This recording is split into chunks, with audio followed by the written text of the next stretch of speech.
Quarantine centre तो प्रशासन ने बनवा दिए, लेकिन ये क्वारंटाइन सेंटर कितने सुरक्षित हैं, इसकी जिम्मेदारी कौन लेगा और कौन ये तय करेगा कि अगर कोई क्वारंटाइन सेंटर में है तो वो सुरक्षित है भी या नहीं। खासकर महिला क्वारंटाइन सेंटर देश भर के अलग अलग जगहों पर बनाए गए हैं, लेकिन यहाँ महिलाओं का रहना कितना सेफ है इसे समझ पाना इतना भी जटिल नहीं है, क्योंकि जिस तरह की खबरें हाल ही में क्वारंटाइन सेंटर को लेकर सामने आ रही हैं, उसे जानने के बाद आपके होश उड़ जाएंगे और आपकी आंखों में आंसू आ जाएंगे। आइए इन खबरों पर एक एक कर नजर डालते हैं, लेकिन उससे पहले अगर आपने चैनल सब्सक्राइब नहीं किया है तो चैनल सब्सक्राइब कर लें, बेल आइकन दबाना बिल्कुल न भूलें। वीडियो पसंद आए तो लाइक करें, कमेंट करें और शेयर करें। उत्तराखंड में उधम सिंह नगर के किच्छा विधानसभा के पुलभट्टा क्षेत्र में स्थित सूरजमल अग्रवाल कॉलेज में क्वारंटाइन सेंटर बनाया गया है, जहां रविवार की सुबह वो हुआ जो कतई नहीं होना चाहिए था। दरअसल सुबह ड्यूटी पर तैनात एक पुलिसकर्मी ने एक नवविवाहित महिला के साथ छेड़छाड़ की है। इस तरह के आरोप लगाए जा रहे हैं। इतना ही नहीं, आरोप तो ये भी है कि ड्यूटी के वक्त पुलिसकर्मी नशे में धुत था।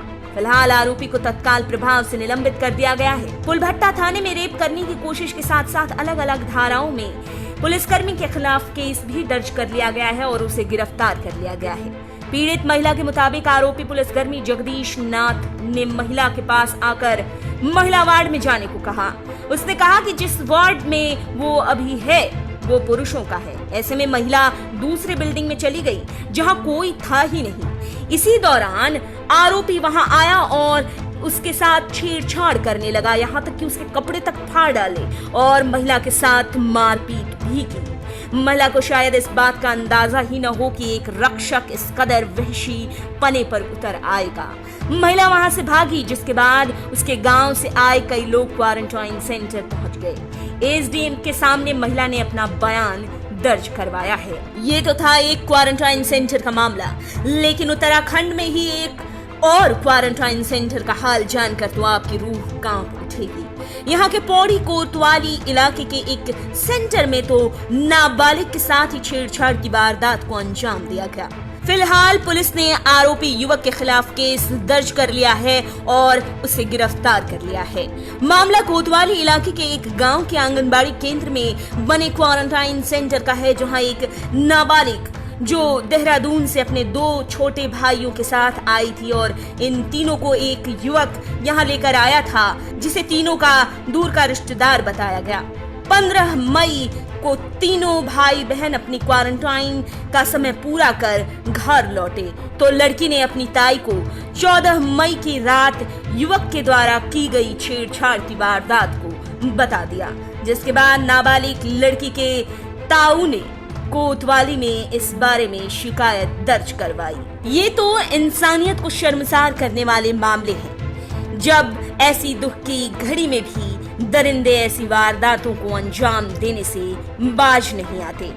लेकिन ऐसे भी क्वारंटाइन सेंटर हैं जहां दूसरी तरह की और भी समस्याएं हैं जो लोगों के नाक में दम किए हुए हैं।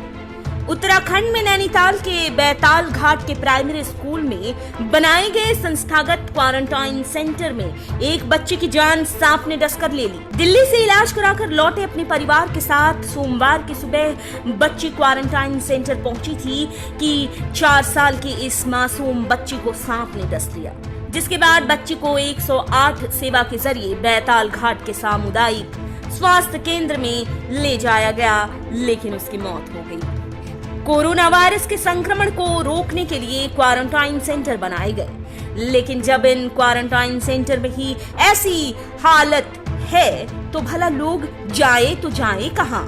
अभी निजामुद्दीन के मरकज से आए लोगों से जुड़ी समस्याएं तो आपको याद ही होंगी, कैसे क्वारंटाइन सेंटर में ये लोग उत्पात मचा रहे थे। इन पर आरोप था कि किस तरह से अस्पताल में भर्ती किए जाने के बाद इन जमाती मरीजों पर गंभीर से गंभीर आरोप लगाए गए। ये लोग अस्पताल परिसर में बिना पैंट नग्न घूम रहे हैं और नर्सों से छेड़छाड़ करने की वारदातें हो रही हैं और अश्लील इशारे भी किए जा रहे हैं। अस्पताल स्टाफ से बीड़ी सिगरेट तक मांगने तक का मामला सामने आया था।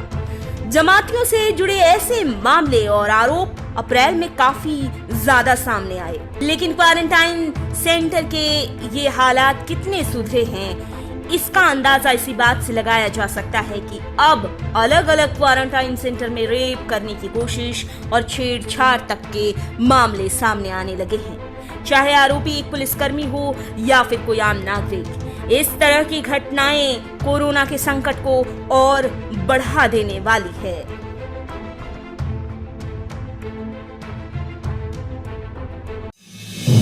आप देख रहे हैं नेट्रिक न्यूज, साहस सच कहने का।